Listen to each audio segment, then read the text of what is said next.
No, tūlīt ar Aigaru salīdzināsim. Viņam Toyota Land Cruiser, Aigars tūlīt ar Volvo izbrauks. Pastāstīs savas emocijas, kā viņam ar Volvo patiks braukt pēc Toyotas. Uztaisīsim test drive.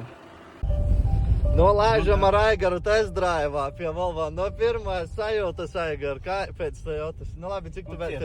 Cietā uzreiz var just. Cīt. Nu, bedreiz toči es arī sajūtu pēc Audi, nu, ka pacieta. Priekšolēs gaidīju labāku tādu, nu, mīkstāku, jā. Es gaidīju arī, ka būs labi, te 20 diski stāv un tā, bet nu es gaidīju drusciņ, ka mīkstāka būs. Man arī tas pats. Pirmās sajūtas bija, nu, protams, uz asfalta tūlīt nejutīsies, izbrauksim, bet, nu... Es pat teiktu, man jāsorientējiet bišķi mīkstāk. Nē, nu varētu būt. Varētu būt, zin, kāpēc? Nē, nu, bet Kia gan jau arī kaut kādi diski. Diski. Tāpēc, ka 20 diski. Jā. Un tāpēc visa gumija ļoti mazs profils. Jā, plāna gumija, tāpēc jau arī tas tā. Jūtami. Nu, nekas sult izbrauksim uz asfalta, iespiedīsim, bišķi redzēs, kā iet labāk vai nē.